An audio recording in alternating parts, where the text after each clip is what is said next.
Octomore 12.2, the 2022 WhiskyWhistle 12 and under Scotch Whisky Whisky of the Year.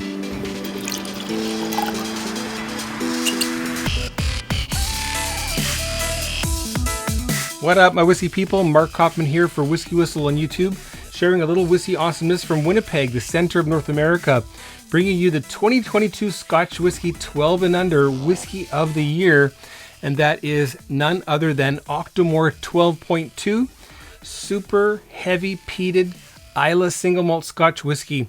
This is 129.7 ppm. I'm not sure how they can figure that out down to the decimal point, but anyway, 130 ppm, more than double the typical peat level of the heaviest peated Scotch whiskies in Scotland.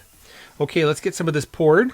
This is 5 years old, by the way, and it's 57.3% alcohol by volume. It's no slouch.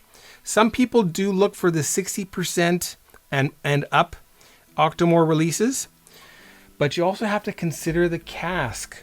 So this has had 2 casks, so that's 2 ways for the ppm to drop, especially that the second cask for 18 months, I believe, was a Sauterne wine cask, which is pretty awesome. I really like the way Sauterne works for Scotch whiskey, and it's great here too. But so how does that affect ABV, you may ask? Well, when you're putting whiskey into a wet cask, it's probably a wet cask or fairly fresh cask, I would say. You've got wine content in those staves that is what, 12, 14%, maybe 15, 16 for Sauterne. And so that is going to lower your proof somewhat. So don't let that be the be all and the end all. Let's get into this. First of all, on WhiskyWhistle, we'll look at the color of the whiskey. What does it look like? The legs, what does that tell us? Then we'll check out the nose, the palate, and the finish. Neat and with water. And then give it a WhiskyWhistle whiskey score. You better stay tuned for that. And before we get into that, why not subscribe to the channel?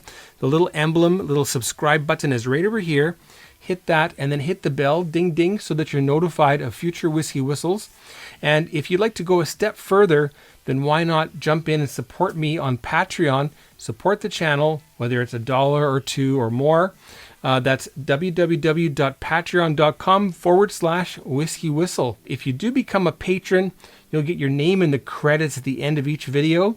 You'll get advanced viewing of future Whiskey Whistles. There will be some live streams for patrons, other interactions and stuff happening as that grows. There will be some live streams for patrons, other interactions and stuff happening as that grows. Lastly, but not least, beyond a certain level of support, you'll get yourself a WhiskyWhistle Glencairn glass. Hopefully that sounds great. We'll see you there, okay? All right, so color, first of all, let's check the color out of the Octomore 12.2. What do we see there? It's very light. This is really like an 18 karat gold, no more than 24 karat gold, a lighter type of gold, probably not Indian gold.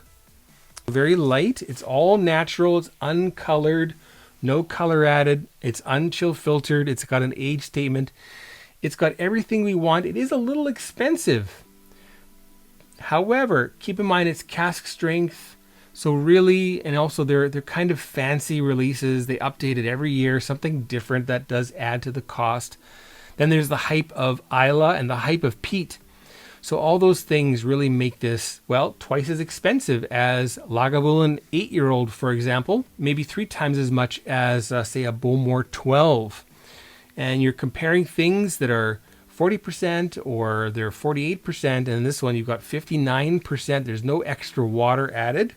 So things to think about. Next, let's check out the legs of the Octomore 12.2. Okay. Let's see how the legs are. Really slow first legs. I think you can see it better over here against the white background. Okay, so certainly very, very slow first legs. They are thinner. I think that's the proof. 48% is best for viscosity. This is 57 point whatever percent. Secondary legs also very slow to start. And I'm guessing, again, we'll have a nice, juicy, rich, thick mouthfeel. Let's see if that's correct. I think I mentioned the price here. The price here is around, I don't know, $220 Canadian and up. It can be as much as $300 depending on the province.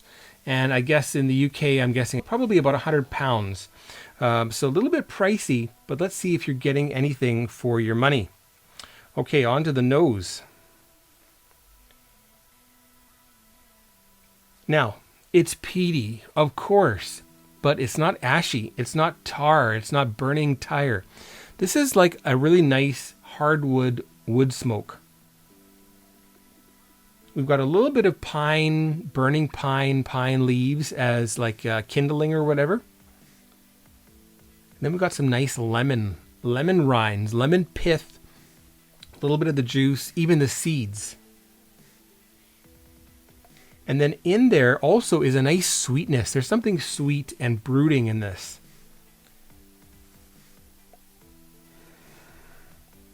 A hint of vanilla, not a hint, a rather substantial bit of vanilla coming through on the nose. Great. Now, that's going to really change with water added. In fact, I have a glass here from a failed video with water added. So we'll compare those two. Okay. And you can see already, there's a little bit of haze going on. You've got something that's clear, something that's not quite clear there. Okay. Very fresh. Nice and zesty with that citrus, that lemon. Onto the palate. Cheers, folks.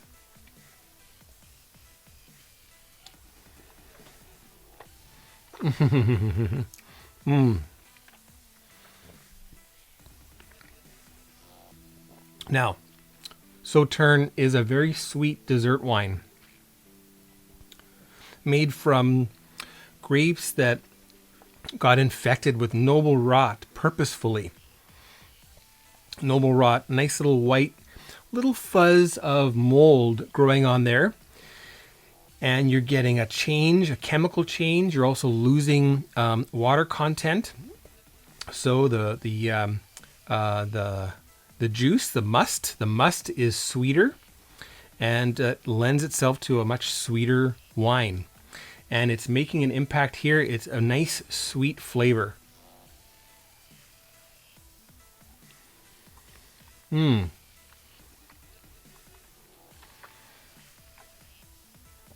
it's nice you have that nice balance between sweet and smoky.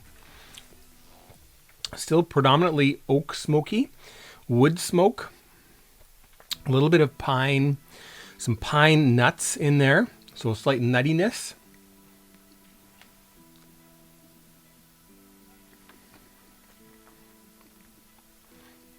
We have the dried Thompson seedless grapes, Thompson seedless raisins. A nice dollop of vanilla here, kind of like a little bit of heavy whipped cream with a good amount of vanilla and sugar added. So what is that called? Chantilly cream, I guess. And then a nice salted caramel drizzle on there.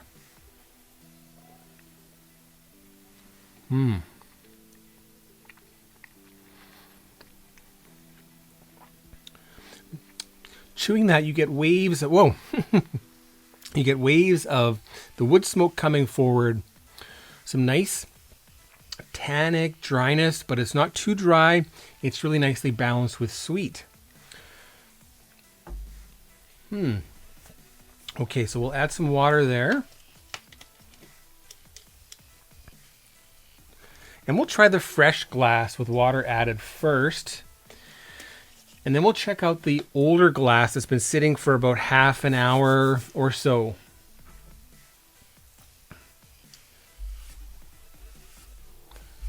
Okay.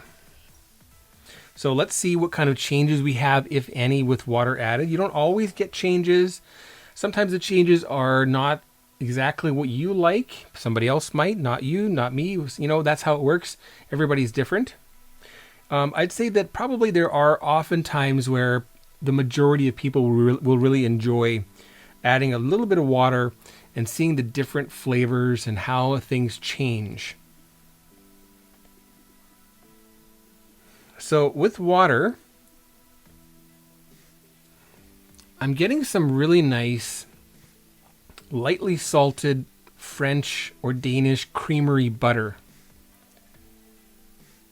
So it's got a nice creaminess to it. And it's also Islay. It's an Islay single malt. You've got the coast right there. So you've got a slightly marine-like effect that seems to happen to every single whiskey on Islay. Something slightly salty, saline coming through there. Briny, some people will say.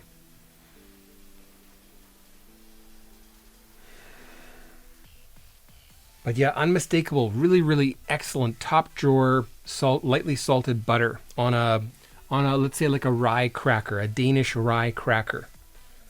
What's that called again? I forget the name. Well, rye bread is rugbrød. Oh, that's so hard. Rugbrød. Can't say it. Ah.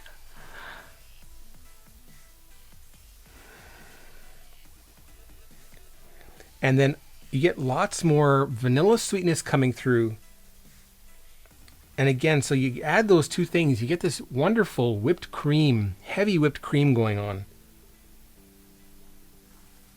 And then alongside that, the Thompson Seedless like drizzle, almost like a reduction.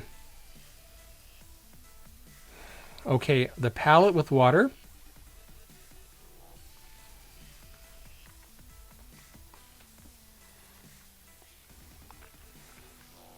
Really ramped up sweetness.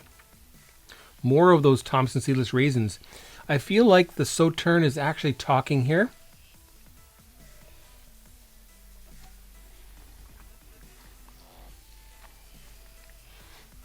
Now this sounds like it's not a peated whiskey review. It totally is. But it's really just representing itself here as this burning hardwood. A little bit of pine needles thrown in there for kindling. This is really, really lovely. Oh my goodness. Now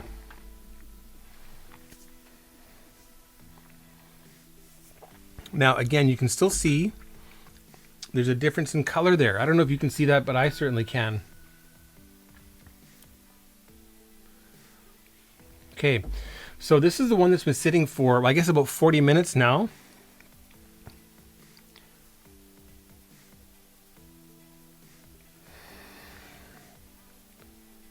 Super Sauterne. Totally. We've got the raisins there. I don't really smell the peat as much now as here. It's still there, but when you're coming from the fresh glass, and your nose is conditioned, is normalized, and then you're coming here, and it's like you're drinking something, you're smelling something that's not peated at all. It's like this could be a Sauterne Hazelburn.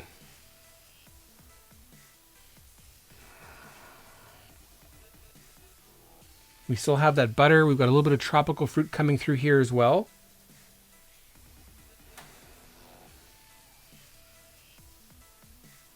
And that's a little bit of guava.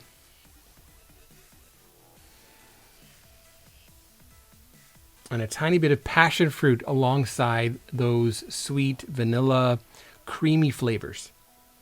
Okay, onto the palate with water and thyme.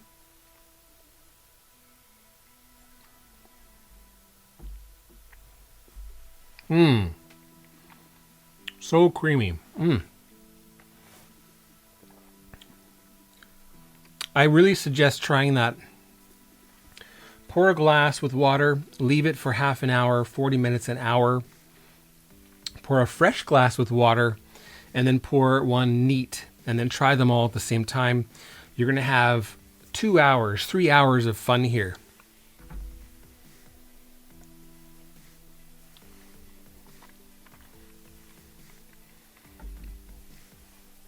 And yes, of course, the mouthfeel is really coating.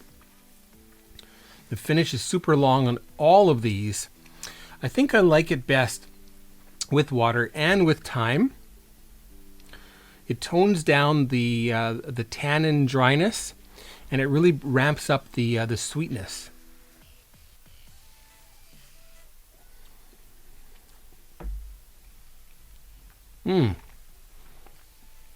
Really beautiful. Well, it is that time, folks. Get over here. Preemptive malt hug. And a malt kiss. Just one. Well, I better not put that away. Let's get on to the WhiskyWhistle whiskey score for Octomore 12.2, folks. What is that going to be?